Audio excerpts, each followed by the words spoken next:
Hey guys, my name's Rednu, and in this video we're going to talk about the top 5 beginner tips for the Rush Duel mode in Yu-Gi-Oh Duel Links. I've been playing a lot of Duel Links lately, and obviously the Rush Duel mode, and these are things that I'm a little embarrassed to say I missed and wish somebody told me when I started playing. Rush Duel is available to play for free on the Yu-Gi-Oh Duel Links app, also on Steam, and is a totally new game that lets you summon the same monsters you know and love, like the Dark Magician. It's super easy to learn and play, but more than that, as a longtime Yu-Gi-Oh player, it's a lot of fun and honestly very refreshing. Games are longer than 3 turns, things like tribute summoning and battle actually matter, and those are just a few of the really cool differences between this game and Master Duel. If you guys find any of these tips helpful, make sure you leave a like and subscribe for more Yu-Gi-Oh content, and leave a comment down below if you have any tips to share. Now, let's begin. Number 1. Get 2 of the Lightspeed Volcor structure decks for free. The Volcor structure deck includes 1 copy of Torna, the Windweaver, who you cannot obtain from just buying packs from the 7's New Road booster box. Since there is only 1 copy, you need 3 structure decks to complete a playset of Torna.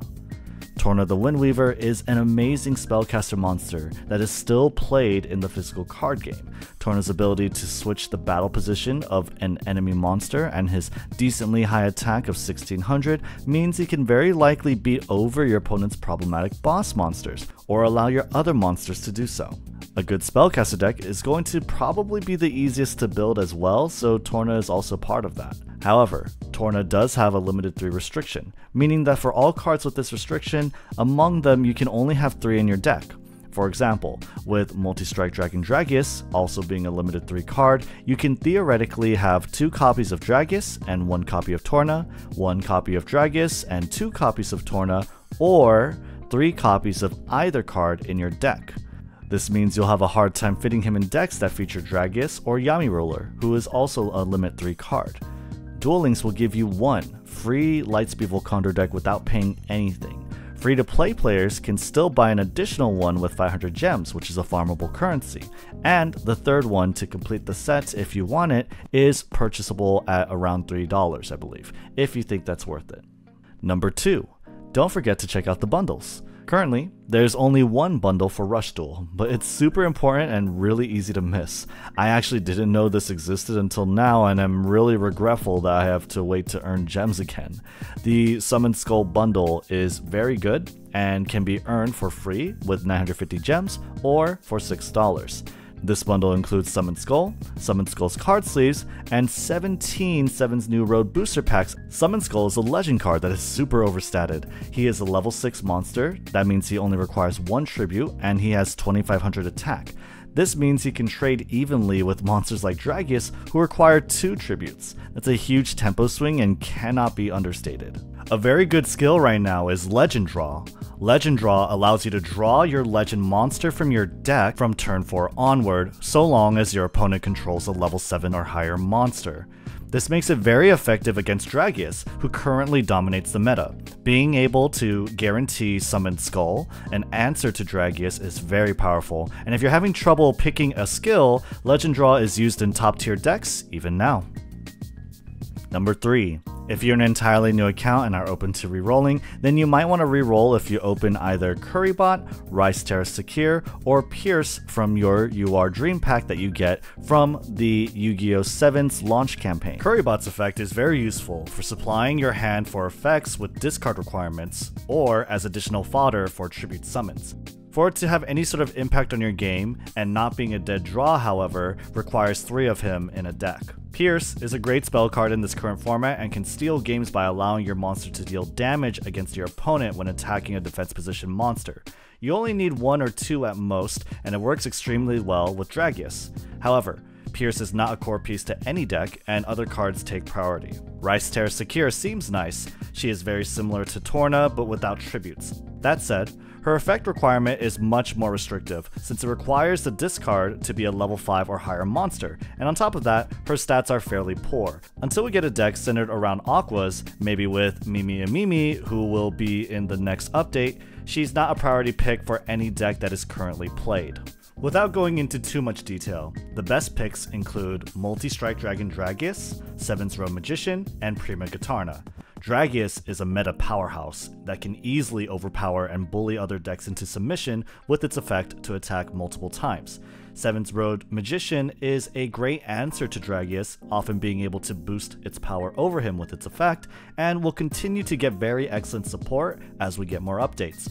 Prima Gitarna is just a flat out good monster in any makeshift deck, and is even better when paired with Dragius. Her unique effect to rally other monsters with power can allow your other monsters to steal games or gain tempo, especially Dragius. The other cards either are good on their own and or increase in relevance as we get more cards, so don't be too sad if you open any of those.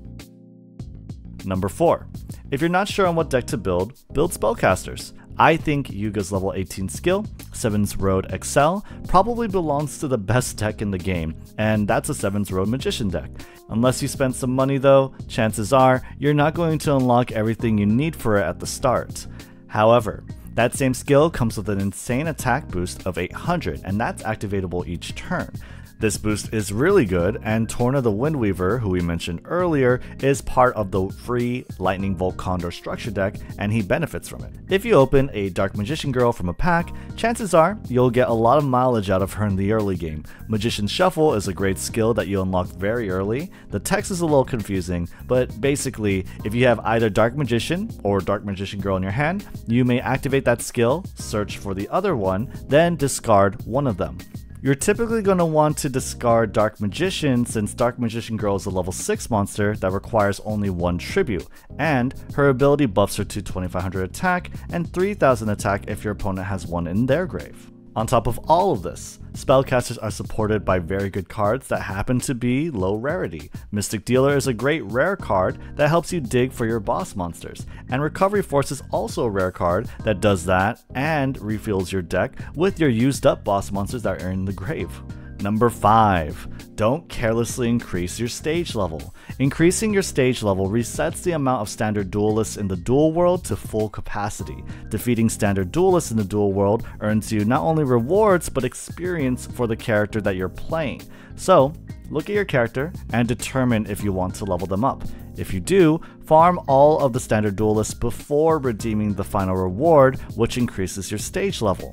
If you don't care about leveling up the characters you have, then go ahead and increase your stage level. There's no harm. If you're not sure whether or not you care about the characters you have and whether or not you want to level them up, the deck archetypes, their level up rewards, and skills support could be a good way to check. All of the characters have good level up rewards for the decks they want to build. Yuga wants to build a Spellcaster or a 7th Row Magician deck. Luke wants to build a dragon deck featuring Dragius. Gavin Sogetsu wants to build a warrior fairy deck, and Roman wants to build a deck featuring psychics. The character you start off with is Yuga, and the next character you unlock is Luke at stage 4, Gavin at stage 7, then finally Roman at stage 10. And that's it. I hope this was helpful to you, and if it was, leave a like and subscribe for more Rush Duel content, and let me know in the comments if you have any tips to share or if you found any of this useful.